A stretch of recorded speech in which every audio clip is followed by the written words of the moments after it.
여러분 안녕하세요.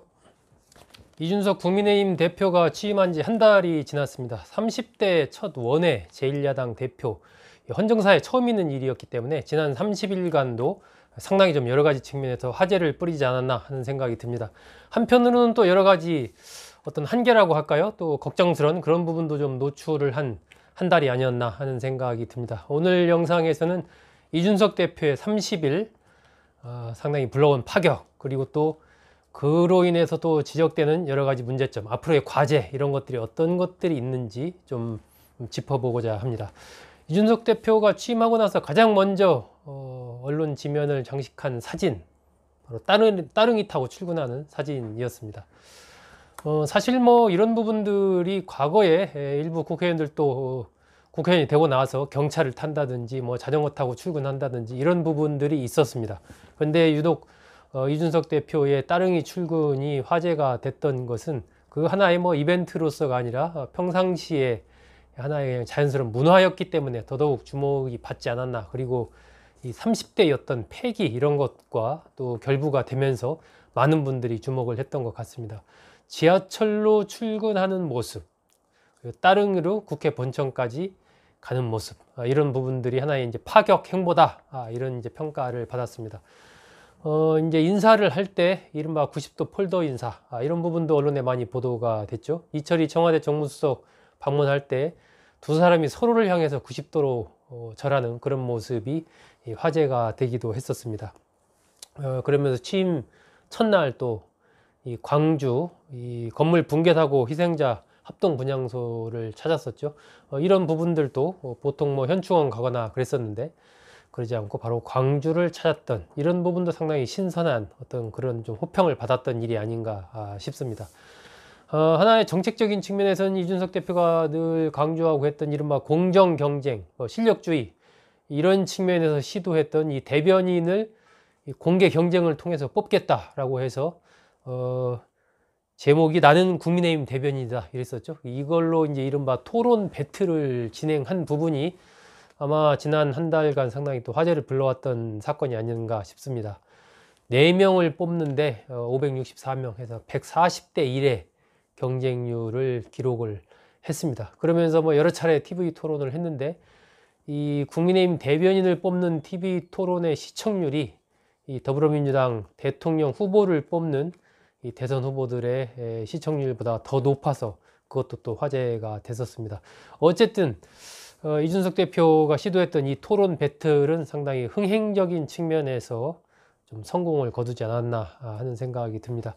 이제 뽑힌 대변인들, 그 2명의 대변인 또 2명의 부대변인들이 앞으로 이제 어떻게 6개월간 또 어떤 활동을 하느냐에 따라서 이 부분에 대한 평가가 또 새롭게 또 이루어질 수도 있겠죠.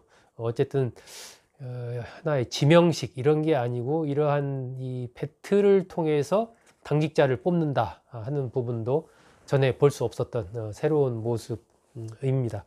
이런 이제 여러 가지 변화들이 있다 보니까 상당히 좀 새로운 바람을 불러일으켰다, 이런 평가들을 내놓았고, 한편으로는 과연 나이가 좀 덜 젊어가지고 여러 가지로 당 운영하는 부분에서 문제가 좀 생기지 않을까, 뭐 이렇게 이제 하는 우려, 이런 부분들도 있었는데 그런 것들을 당의 중진들을 적절하게 활용하는 것을 통해서 무난하게 헤쳐오지 않았나 하는 그런 생각이 듭니다. 이 권영세 의원, 이 사선 권영세 의원에게는 이 대외협력위원장을 맡겨가지고 이 대외 국민의힘과 밖에 있는 이른바 대선 주자들 간의 관계를 권영세 의원에게 일임을 한 거죠. 그리고 이제 서병수 의원에게는 당 경선 준비위원장을 맡기고, 또 홍준표 의원의 입당 문제도 이렇게 매듭을 지었습니다.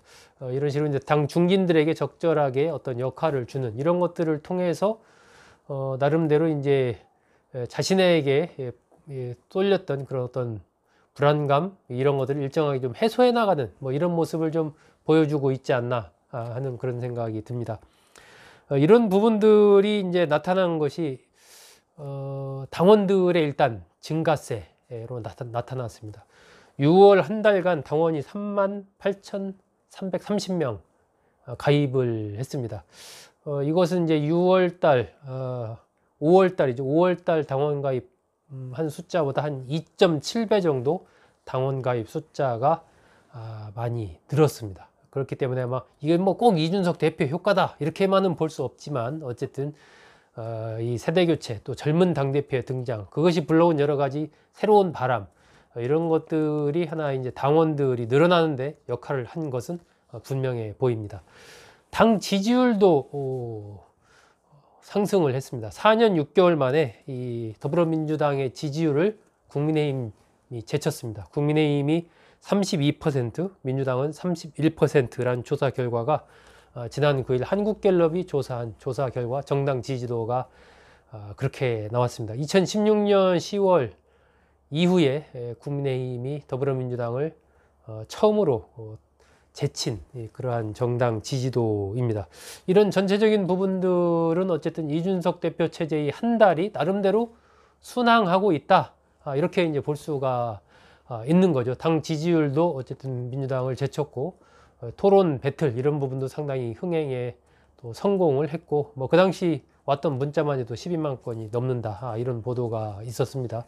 또 당 중진들과도 나름 이렇게 원만한 관계, 역할 분담들을 통해서 해나가고 있는 뭐 이런 등등은 나름대로 좀 순항하고 있다 이렇게 평가를 해도 큰 무리가 없을 것 같습니다. 하지만 여러 가지 또 지난 한 달을 통해서 이준석 대표 체제가 노출한 어떤 과제 이런 것들도 있습니다. 그러니까 이준석 대표는 합리적인 보수, 새로운 보수를 선보이겠다라고 해서 여러 가지 변화를 주고 있는 그런 상황인데 과연 그렇다면 국민의힘 전체의 어떤 체질 변화 이것이 이어지고 있는 것인가는 아직은 좀 두고 봐야 된다는 그런 생각이 듭니다. 지난번에 이제 한기호 의원 사무총장이 임명이 됐는데 5.18을 폄훼했던 또 그런 발언으로 구설수에 오르기도 했죠. 이런 식으로 여러 가지 아직은 좀 두고 볼 여지가 있다 하는 생각이 좀 듭니다. 그리고 이준석 대표가 이제 워낙 그동안에 이 토론 각종 TV 토론 등에 많이 나오다 보니까 뭐 당대표가 된 뒤에도 굉장히 인터뷰를 활발하게 하고 있습니다. 그러다 보면 이제 많은 말을 하게 되고 그런 과정에서 여가부와 통일부 폐지에 대한 이 본인의 생각을 밝혔습니다. 이런 부분들이 이제 뭐 패널로 활동을 할 때나 그냥 하나의 이 원외 위원장으로서 활동할 때 뭐 할 수는 있는 얘기지만 지금은 이제 당 대표가 되다 보니까 당 대표 입장에서 이렇게 얘기하는 부분들이 본인의 소신이라고 해도 그것이 또 국민의힘의 어떤 당론과는 다른데 자칫하면 이제 그렇게 받아들여질 수 있는 소지가 있기 때문에 이런 부분과 관련해서 좀 신중해야 될 것 같다 하는 생각이 듭니다. 특히 어떤 이제 정책적인 이런 부분들은 어떤 당 내의 논의 이런 것들을 일정하게 거치고 나서 숙성된 이후에 좀 당 대표로서 얘기를 하는 것이 맞지 않나 하는 그런 생각이 듭니다. 가장 아마 이준석 대표가 안고 있는 가장 큰 과제는 결국은 이제 국민의힘이 내년 대선을 앞두고 야권의 플랫폼으로서의 역할을 제대로 할 수 있는가 이 부분에서 이제 이준석 대표의 어떤 과제가 가장 아마 무거운 그런 책임을 안고 있지 않나 하는 생각이 듭니다. 당 밖에 있는 윤석열 전 검찰총장 또 최재형 전 감사원장 또 김동연 전 부총리 등등 그리고 이제 안철수 대표가 이끄는 국민의당과의 어떤 합당 문제 이런 것들을 잘 마무리를 지어서 국민의힘이 중심이 된 국민의힘이 플랫폼이 돼서 야권의 이른바 단일 후보를 만들어낼 수 있는가 여기에 가장 책임 있는 사람이 이제 이준석 대표이기 때문에 아마 앞으로는 이 부분에 상당히 더욱더 관심이 좀 쏠리지 않을까 이렇게 예상이 됩니다. 그리고 또 하나 지켜봐야 될 부분은 지난 4.7 재보궐선거 때 이준석 대표가 그 당시 이제 오세훈 후보의 그 뉴미디어 본부장을 맡아서 2030 세대를 오세훈 후보 지지로 끌어들이는데 상당한 역할을 했습니다. 그 이후의 흐름이 이제 지금까지 쭉 이어지고 있는데 그렇다면 내년 대선까지 이러한 2030의 지지를 계속 이준석 대표가 잘 끌고 갈 수 있는가 이 부분도 이제 이 대표가 안고 있는 주요한 과제 중에 하나입니다. 지난 한 달간 이준석 대표 체제에 대한 평가, 긍정적인 평가, 그럼에도 미진한 부분, 안고 있는 과제 이런 부분들 짚어봤습니다. 전체적으로 본다면 그래도 참 선방하고 있다 이렇게 평가를 할 수 있을 것 같고요. 이 어쨌든 젊은 이 원외의 당 대표가 불러오고 있는 정치권 전반의 변화 이 부분은 향후에 우리 정치사에서도 나름의 어떤 의미가 있지 않나 싶습니다. 뭐 청와대 그 청년비서관 임명하는 과정에서도 논란이 됐고 민주당에서도 상당히 2030 세대를 어떻게 접근하고 그들과 소통할 것인가에 대해서 굉장한 어떤 고민거리를 이준석 대표가 안겨준 이런 부분은 결국 이제 우리 정치가 이 세대 간의 소통을 어떻게 하면 더 강화할 수 있는가 하는 이 큰 어떤 화두 이런 것들을 또 던진 측면이 있기 때문에 그 자체가 또 주는 하나의 의미가 있어 보입니다. 예, 여러분 바쁘신데 좋은 말 오늘 제 얘기 잘 들어주셔서 감사드립니다.